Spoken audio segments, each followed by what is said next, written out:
Because of why I search the deep through endless nights, no time to sleep.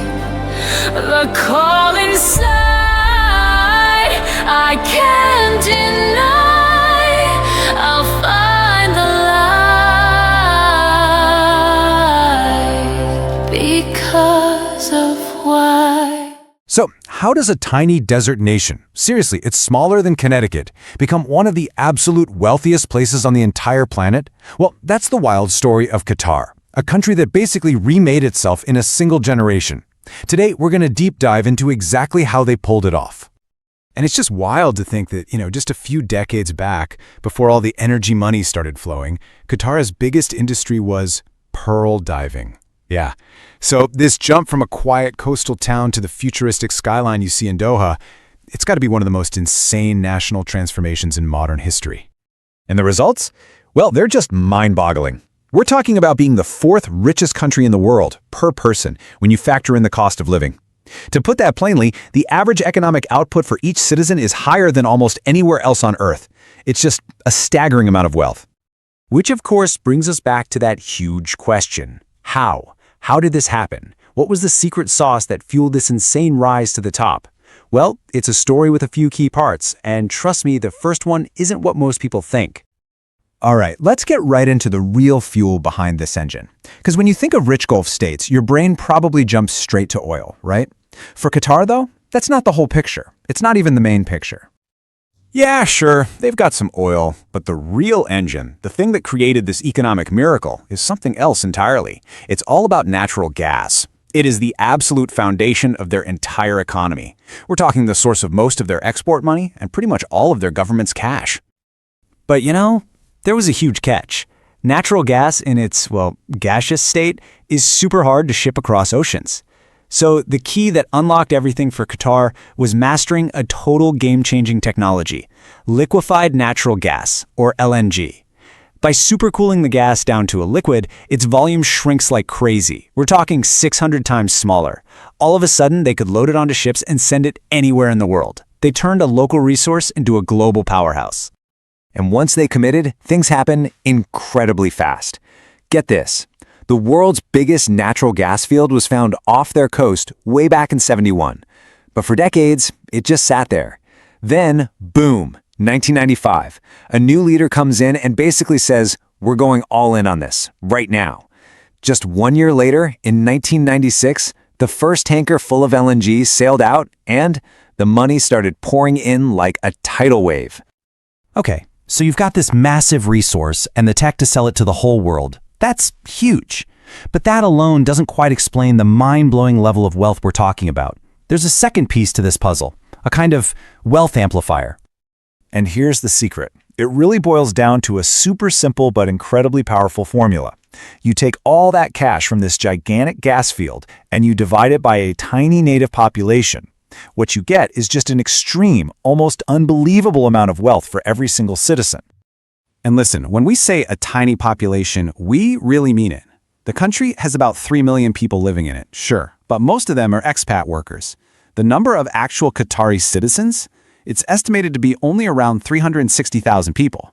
That's the group that primarily benefits from all this natural resource money. To really see what this means, just look at some of the other energy giants out there, like Saudi Arabia or the US. They have massive reserves, for sure, but they also have way bigger populations. So when you actually do the math and look at the gas reserves per person, well, Qatar is just on a completely different planet. That's the secret. That's what makes their wealth so concentrated and unique. Okay, so imagine you suddenly have a fire hose of money that just never turns off. What do you do with it all? Well, Qatar basically came up with a massive two-part plan. First, build an incredible, world-class country from the ground up at home. And second, go out and buy up the world's best assets abroad. And at home, they didn't just renovate, they literally built a new country.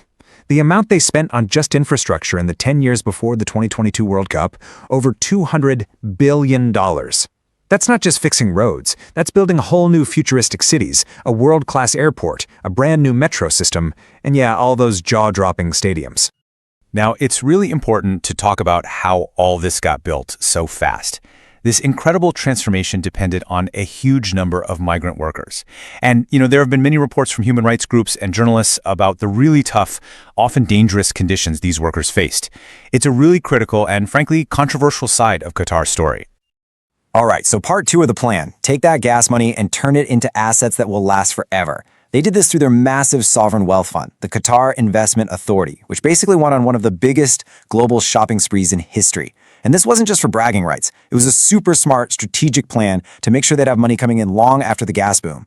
They bought up huge pieces of iconic brands like Harrods, Volkswagen, and even the Paris Saint-Germain soccer team. But here's the thing. Qatar's leaders are smart. They know that the gas won't last forever and the world is changing. So now, their whole focus is shifting to the next big challenge, and it's probably their biggest one yet: how to build a future that doesn't completely depend on gas money. And they've got a whole master plan for this. It's officially called the Qatar National Vision 2030. Basically, it's their detailed roadmap for how they're going to shift from an economy built on selling resources to one that's built on knowledge and diverse industries. So the big question is, how's that plan working out? Well, at first glance, it looks pretty good. By 2022, the part of their economy that isn't gas and oil actually made up more than half. But, and this is a huge but, a lot of that non-gas activity, like construction and government jobs, is still paid for with, you guessed it, gas money. So they're not really free from their reliance on it, at least not yet. So their plan is to make a few really big bets on what's next. They're trying to use their energy know-how to get into advanced manufacturing. They're building on the success of Qatar Airways to become a major hub for global logistics. They're hoping to use all that new infrastructure to become a huge destination for tourism and big sporting events. And they're even pouring money into becoming a leader in AI. It's a seriously ambitious plan. And that really leaves us with the one big question hanging over everything.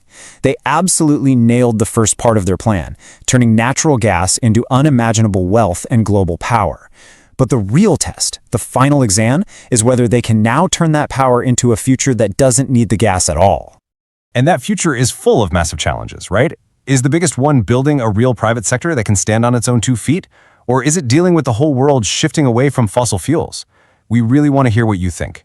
What's the single biggest challenge Qatar is up against? Drop your thoughts in the comments below.